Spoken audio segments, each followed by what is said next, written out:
Welcome to episode 287 of Angela Watson's Truth for Teachers. I'm your host, Angela Watson, and I'm here to speak encouragement into the hearts of educators and get you informed and energized for the week ahead. Today, I'm examining the research about bell-to-bell teaching and proposing a better way that's actually backed by neuroscience.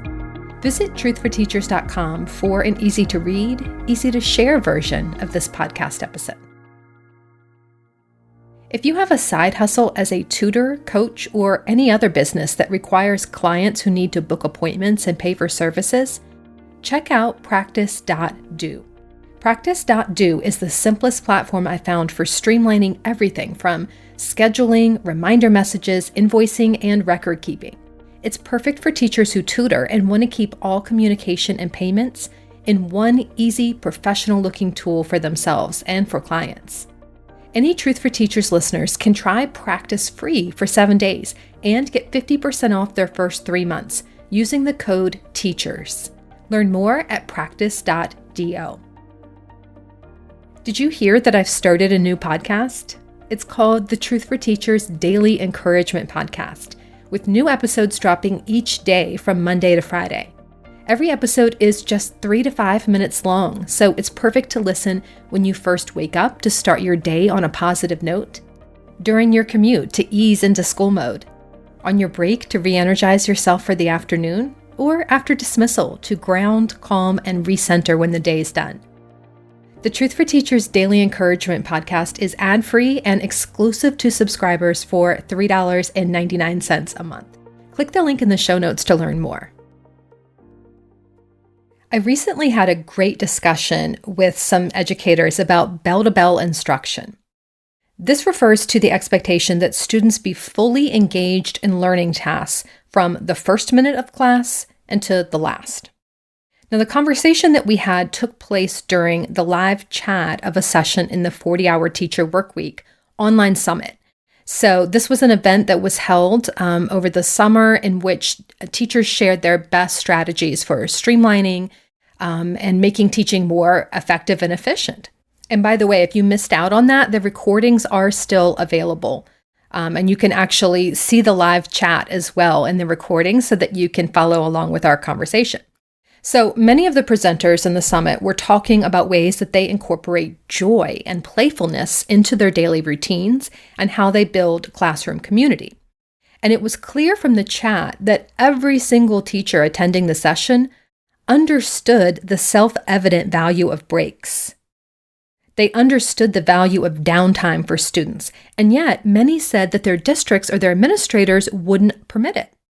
So I promised to curate the neuroscience research and then create a podcast and a corresponding article that could be then shared. So that way you can open up conversations about how our schools can better meet the needs of students.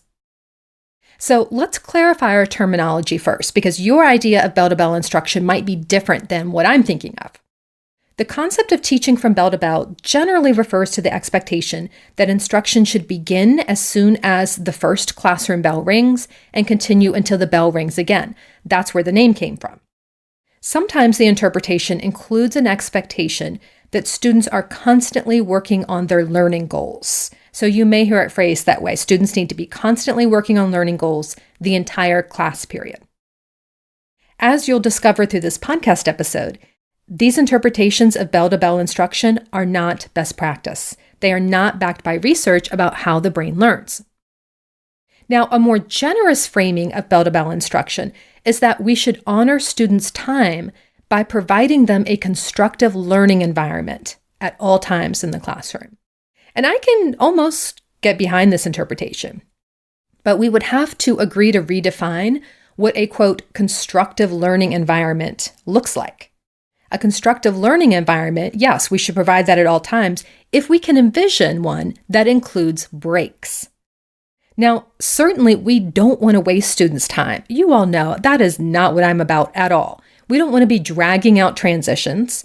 Our time with students is precious and it is limited. We have a lot of things that we want to accomplish with them in a very short period of time.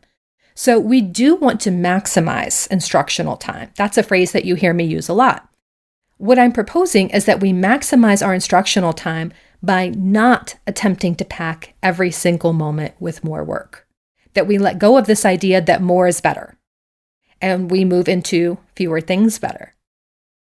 So let's dig into what the problem is with bell-to-bell instruction. Then I'm going to get into the research that addresses why this is so problematic and some practical suggestions that you can do. Now, there's a Substack article by a teacher named Mr. G, who is at Math Ed Corner, and he writes about how bell-to-bell teaching has been so exhausting for both himself and for students. Listen to this excerpt that I'm going to read to you from his article. Bell-to-bell teaching means there's never any free time. There's never a break for students or teachers. If a student finishes early, then teachers need to create more work for them to complete. Doesn't matter if the student has mastered the skill already, give Timmy more practice problems to do. Finish the lesson early and have 4 minutes to spare? Students should not be talking about their plans after school. Spend those 4 minutes reading a Dear book so students can increase their literacy scores. Bell-to-bell instruction also means that a teacher is standing and constantly monitoring the classroom to support student learning. All students mastered the skill? Well, there's always more to learn. Get to it. No sitting down, no grading, no writing important emails, no lesson planning, only supporting student learning. Bell-to-bell instruction means that a teacher must always be on. You need to catch every small misbehavior, every incorrect answer, listen in on every conversation, and make sure students are talking about the content. Ensure everyone is answering each question with rigor, and make sure you mark it all down on your clipboard. So that's just a small piece of what the problem is with bell-to-bell instruction and what it looks like in the classroom, the kind of pressure that it places on teachers and students to be busy and look busy. Add to this the fact that neither teachers nor students really get much of a break during the school day. So at the secondary level, you and your students will probably have just 3 to 5 minutes to transition yourselves both mentally and physically, as well as all of your belongings or whatever it is you need to move around in preparation for the next class period. This 3 to 5 minutes leaves no time for human connection, for follow-up questions, for recentering ourselves, for having a moment of quiet. At the elementary level, students and their teacher may be in the room together for multiple hours at a time with no break. I know for me, I had a reading period that was supposed to be completely uninterrupted 2.5 hours a day with third graders. And I would look for ways to build in breaks for them, of course, but that doesn't change the fact that they were supposed to be concentrating on literacy in this same classroom with me for 2.5 hours straight, and they were 8 years old. So I think there's problems at both the elementary and the secondary level in terms of not having this built-in downtime or breaks. And you might be thinking, well, what about lunch? Well, is lunchtime really a true break? Is that actually downtime? Most cafeterias are extremely loud. They're bright. If you are neurodivergent, if you have autism, if you have any kind of, if you're prone to sensory overload, if you're a highly sensitive person, a cafeteria at school is not a break for you. You are not going to get any alone time, any kind of quiet, any kind of time to decompress. And lunchtime for teachers is, I don't need to tell you, that's obviously not a break, right? It's rushed. You have things that you have to get done. No one actually feels rejuvenated after their lunch break as a teacher, or most people don't, I should say. So when do teachers and students get a moment to regroup? When is there a moment to prepare for the next set of tasks that you need to complete? And almost all educators understand that this is a problem. They get why this is not good. But I find there's often a tremendous amount of fear about being caught, letting students have downtime. What if an administrator walks in and sees the students just sitting there chatting and being off topic in what they're discussing? What if someone from the district comes in and the kids look like they're just sitting and doing nothing? And so we end up doing these very highly structured brain breaks, which I'll get to those in a moment. That's not necessarily a bad thing. But we rarely allow actual downtime. Downtime is time in which students are not expected to be doing anything in particular. They can use their time as they please. And there's very little of this during the school day. I understand the fear of being caught allowing downtime. And even still, I encourage you not to make fear-based decisions. Fear-based decision-making rarely leads us to making the wisest choice. Instead, I encourage you to boldly do what your students need. Do what's best for kids and be prepared with the research to back up your choice. So if you are caught allowing downtime in your class, you will be able to defend that decision and explain how it fits into students' overall learning goals and your plan for teaching them. And that's what this episode and the accompanying article are designed to help you do. You will need this research if you're going to go against the grain and do what's best for kids. So let's get into the research. What does neuroscience tell us about how the brain learns? Not having breaks, not having downtime, goes against everything we collectively know about the science of learning. Now, most educators are not deeply entrenched in the latest brain research about how they learn. Who has time for that when you're working a full-time job? Plus, there's a lot of things that change very quickly. We're learning a lot about the brain at a very, very rapid pace right now. So it's hard to keep on top of everything. So it's difficult for educators to have the time and energy to do this kind of research.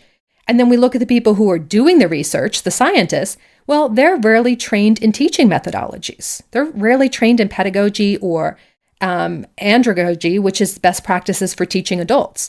So the scientists are not often translating their research into implications for classroom settings. And that leaves us with this disconnect.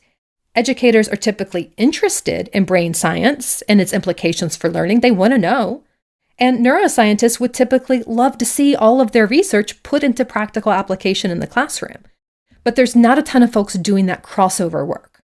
And this is a big part of why my time and energy right now is focused on finding flow. That's the curriculum line that I'm making to bring brain science and educational best practices together. I want the way that we approach instruction in schools to incorporate this research, and I want us to teach it to kids. I want kids to understand how they learn so that they can manage their time and their attention and their energy.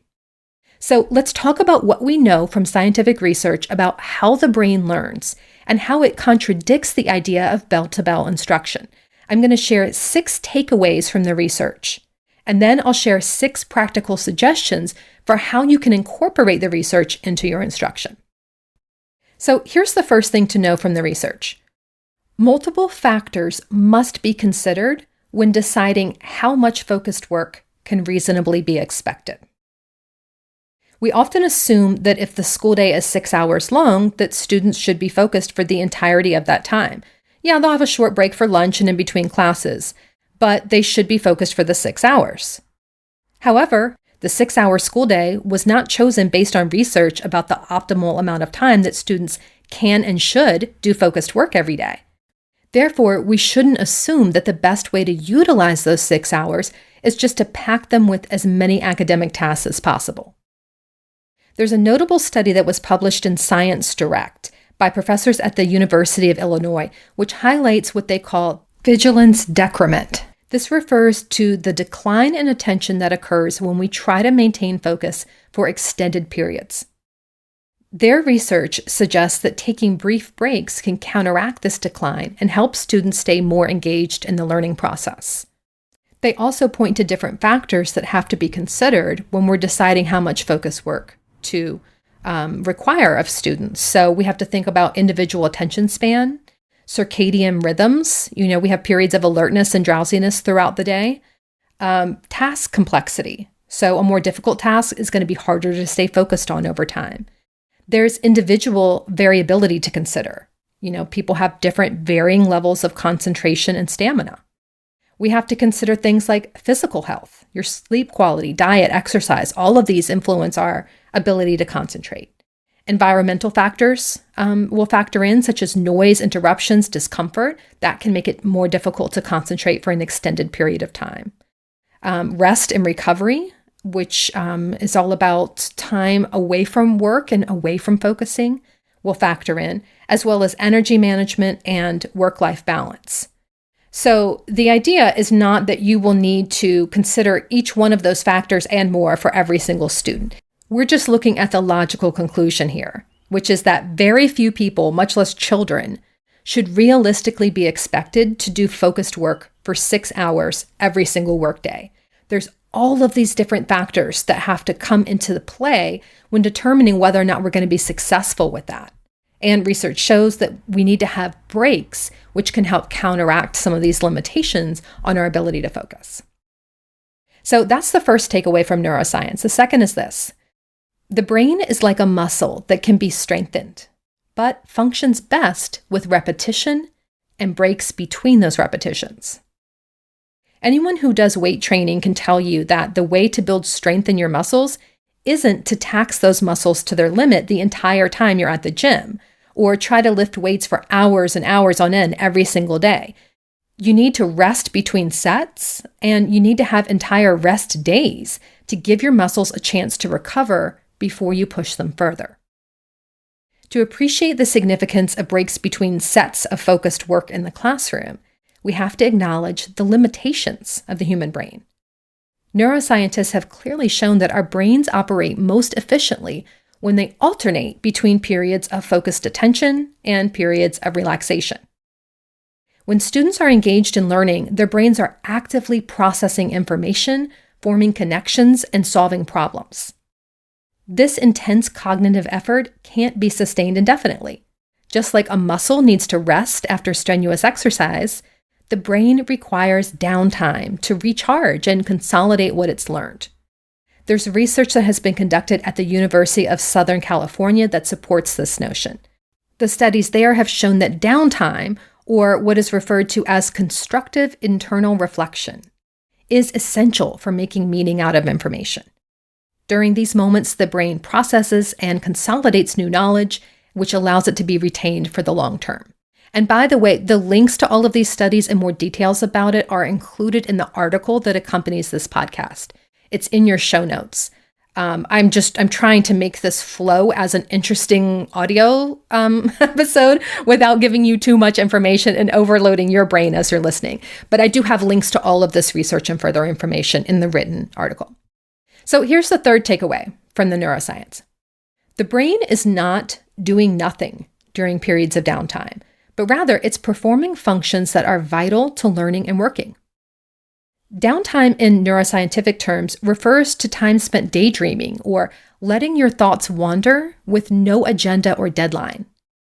And generally, downtime in schools is frowned upon. Students should always have something that they're supposed to be focused on or something they're supposed to be doing. Neuroscience doesn't support this.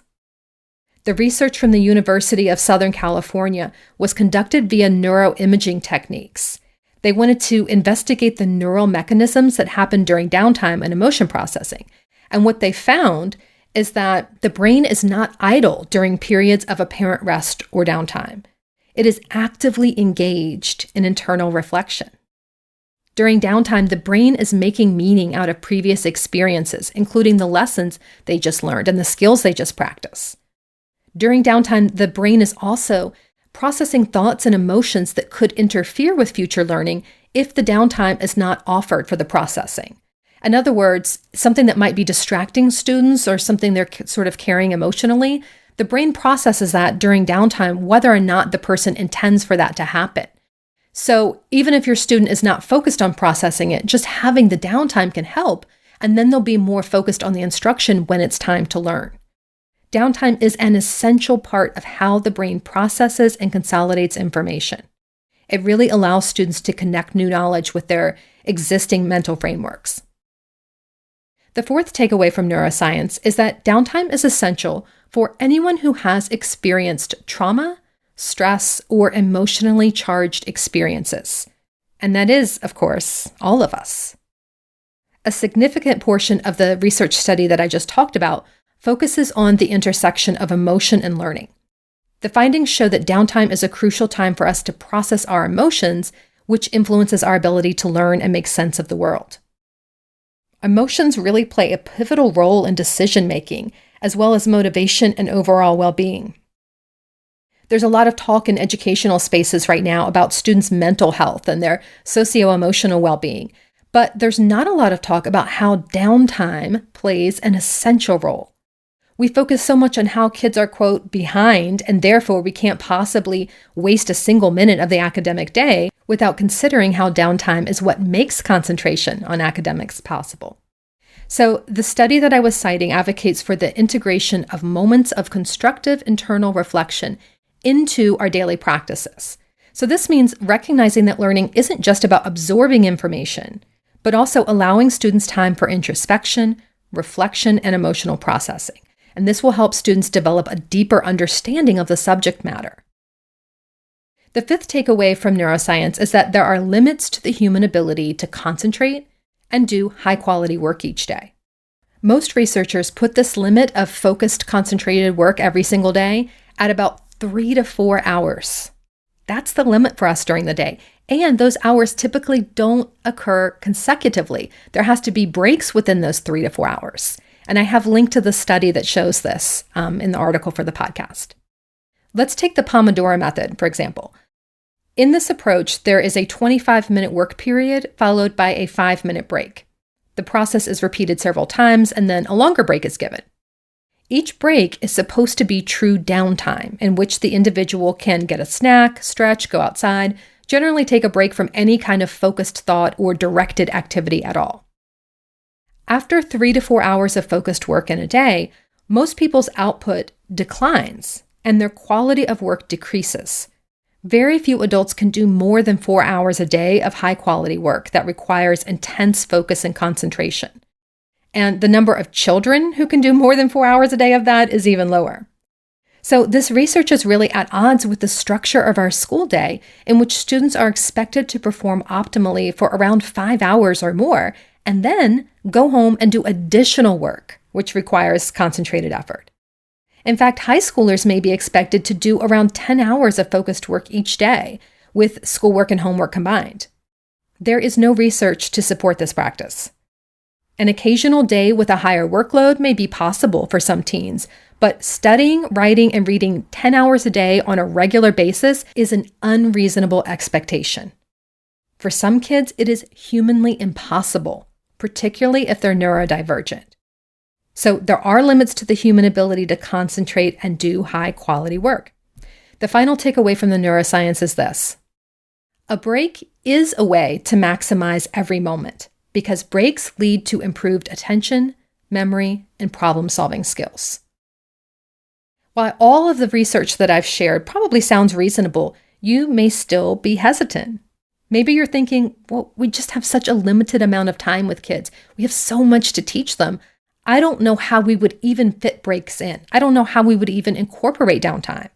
We really do have to make the most of every moment. I understand. What I'm suggesting, and what the neuroscience supports, is considering breaks and downtime as part of how you're maximizing every moment.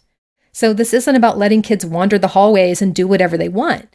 It's about recognizing that times in the instructional day in which they're not expected to focus on anything in particular will help them focus on their learning tasks afterward. Dr. Judy Willis is a neurologist turned educator, and she has conducted extensive research on this topic. Her work demonstrates that taking regular breaks during learning can lead to the following, and I'll just run down this list very quickly. The article provides more detail about each one. Regular breaks help with improved attention, enhanced memory consolidation, improved problem-solving skills, stress reduction, and motivation and engagement. These are all things that we can agree are issues for a lot of students in the classroom, and the solution is not more work. The solution is breaks. So let's get into the last section here in this podcast, where we're going to talk about best practices for incorporating neuroscience into classroom routines. What does this research look like in practice? If we know that bell-to-bell instruction isn't best practice, what should we be doing? So here's some suggestions that I put together for you.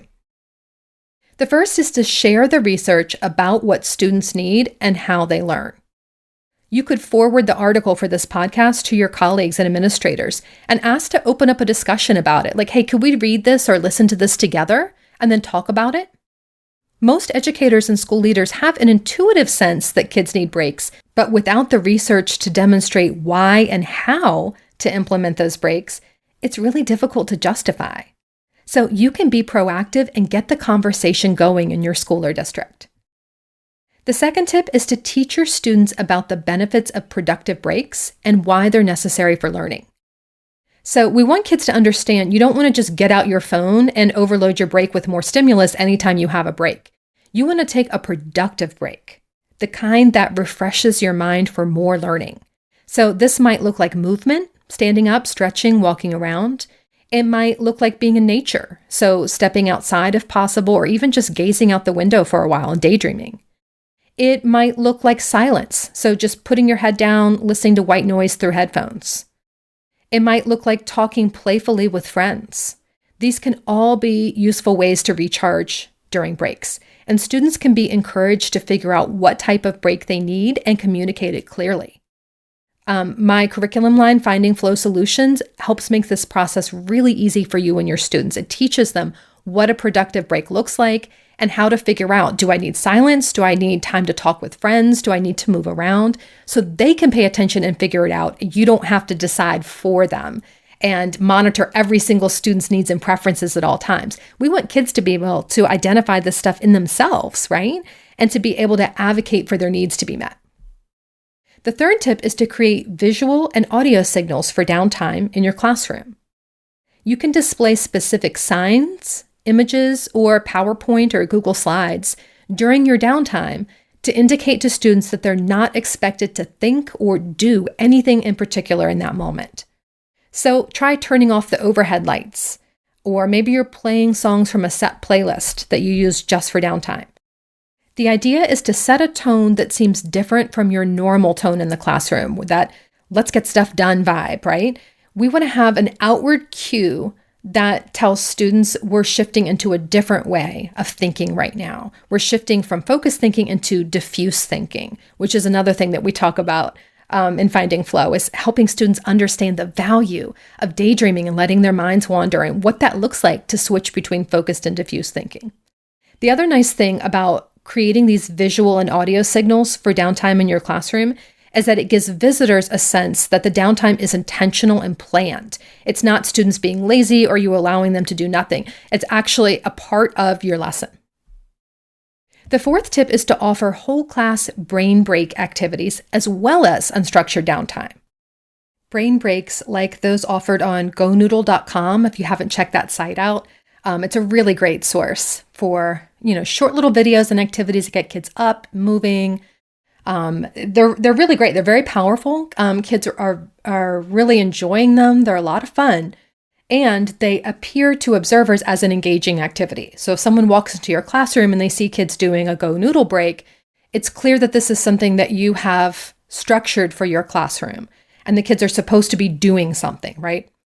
However, if students are all expected to participate, sing, and dance at the exact moment that the teacher plays the video, then those breaks are likely not meeting all students' needs.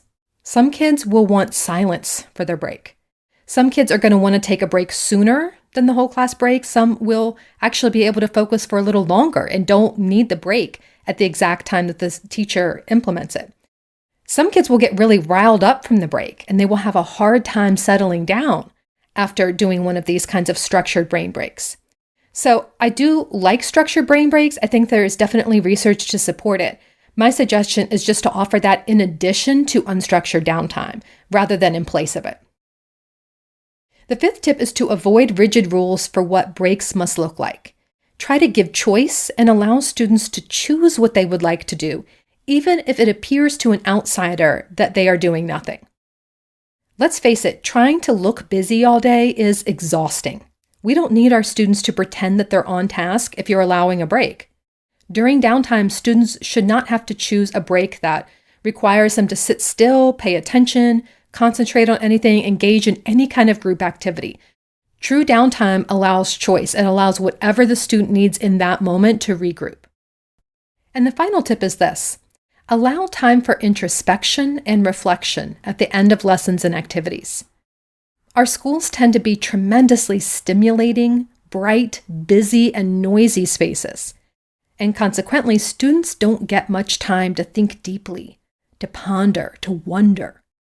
Not only are these practices essential to critical thinking and problem solving, but they also provide a type of downtime for students. So try building in more self-reflection and self-analysis into your lesson, particularly if students get several minutes of quiet time to think and write. That could be a great way to incorporate this sort of break into your instruction. It's just 2 to 3 minutes at the end of the lesson in which the classroom is silent, things are nice and calm, and they can just reflect. That's a great break for students. It will help them clear their minds more easily and then transition into the next class or activity. So I hope you found this episode useful. Again, click the link in the show notes for the written version of this. I encourage you to share this widely with your colleagues, with your administrators, with your district, and let's get the conversation going about why both students and teachers need a break, need this downtime, and how that actually helps us to maximize every moment with students. Have a great week. You can do this. And remember, it's not going to be easy. It's going to be worth it.